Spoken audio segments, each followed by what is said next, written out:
Yeah, you had a topic that you wanted to talk about today, which I find fascinating. Yeah, it's Another label. another label, rejection sensitivity dysphoria, RSD. And, you know, like, not that I, went through, school that long ago, Right, right? right. But the here we are, we're coining another thing to, it's not technically, it's not like in the DSM-5 or anything like that, so it's not an actual diagnosis, but I see it Mhm. as very interesting because Well, I have been out of teaching for only 3 years now, and you'd think that it would have come up with me. I mean, because everybody needs a diagnosis to get through high school. Everybody's right, got some reason that they can't cope and can't do what they're right, supposed to do. So, yeah, I absolutely. haven't heard of it before either. It's Uh, interesting. Especially since it is associated almost 100% with ADHD. Right. So the fact that you as an educator also haven't heard from it, I find interesting as well. Yeah. Yeah. But Yeah. I'm today years old when I found out when you, about this. right. And I'm this week's years old or this month. Yeah. So, anyway, about it, it kind of ties into the earlier conversations that we've had about kids being able to handle being feeling shame or being embarrassed or being self-conscious, Hmm. feeling like even like I find it interesting that the idea of like rejection, um, and in this case, it's not necessarily like, oh, I'm being rejected from a friend group.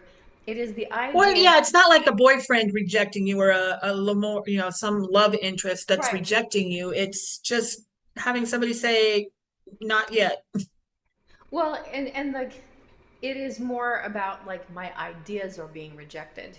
Like Hmm. the Therefore, I'm being rejected. Therefore, they internalize, right? Is that what they're right, doing with this? right. Is that it's all Very, very it's like much. my identity. Okay. And yeah, and so they like we're seeing, I mean, like if you really want to put labels on it, I'm like, I like the one that you used earlier. I don't know that we can use that one when you were talking about your son. Oh, dude. And, He knows I love him. He is secure in his identity. Feel free. so he's not gonna be like, oh no, I have RSD. You, No. um, the some of it I see very much as like, um, when parents are trying so hard to, it, it's like friend their child or like they want approval from their children. The validation The thing. Yeah. validation thing. They are Validate me for looking. who I am. And yeah. Right. I'm a good mommy, so your good behavior proves I'm a good mommy. You have, and you shower me with love and affection, and we're going to be best friends. And I mean, like I've got I'm working with a 15-year-old who routinely like breaks his own phone because he wants daddy to be a playmate and not a dad. And At 15, at 15, and kids hate their parents at 15. no, not this one. Which I guess that's lovely that he doesn't.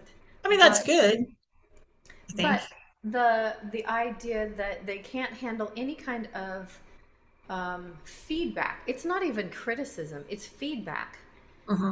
Like when I was working with a 6-year-old, and he's not open to instruction on anything, not open to education, because he feels that he is my equal, and therefore, number one, he doesn't have to listen to me, and number two, he's more qualified to give me the facts than I'm qualified to give him. I'm sorry, a 6-year-old? Yes. So where does a 6-year-old, and I'm sorry, he got it from somewhere. He Well, was entrenched with this somewhere, somehow. I'm not dissing on a parent. I'm just saying a 6-year-old has this feeling of, I've worked with other little 6-year-olds who they thought they were responsible for meal planning because their mom right? always asked, "What do you want for supper?" And then that's what was fixed. And What? why are we giving our kids so much power? Why are That we why are we not deflecting? What's the word I want? Why are we delegating delegating because our responsibilities to our children? this is just my hypothesis on this, but it comes from like really good intentions, but it also Okay. comes from like I want to do the best job I can for my kiddos. I want my kids to have all of the things and all of the love and all of that. But oh, by the way, I still need validation. I still need to know that I'm. So do you think they didn't get that validation from their parents? Or do they think they I didn't get think. it from their I parents? think they. I think that's a good question. I think that we're dealing with a lot of the even if they weren't directly involved in like the whole ridiculousness of the participation ribbon crap. They Yeah. still they still were growing up in that cultural Hmm. Right. atmosphere where Again, everybody's doing the best they can with what they have where they are. I'm giving everybody that grace. But I'm just trying to figure out, like, because we talk about pendulums all the time. And it right. seems like this generation is going back, the pendulum is swinging back to not nurturing children, but back to treating children as if they are mini adults, Right. which I think is dangerous, but that's just me. No, it's not But just you. I, I just, when if we're going to treat children like that, they have to have all of the emotional maturity to be able to handle that responsibility. And they're And 6 years old. and the intellectual, Oh, okay? well, yeah, yeah.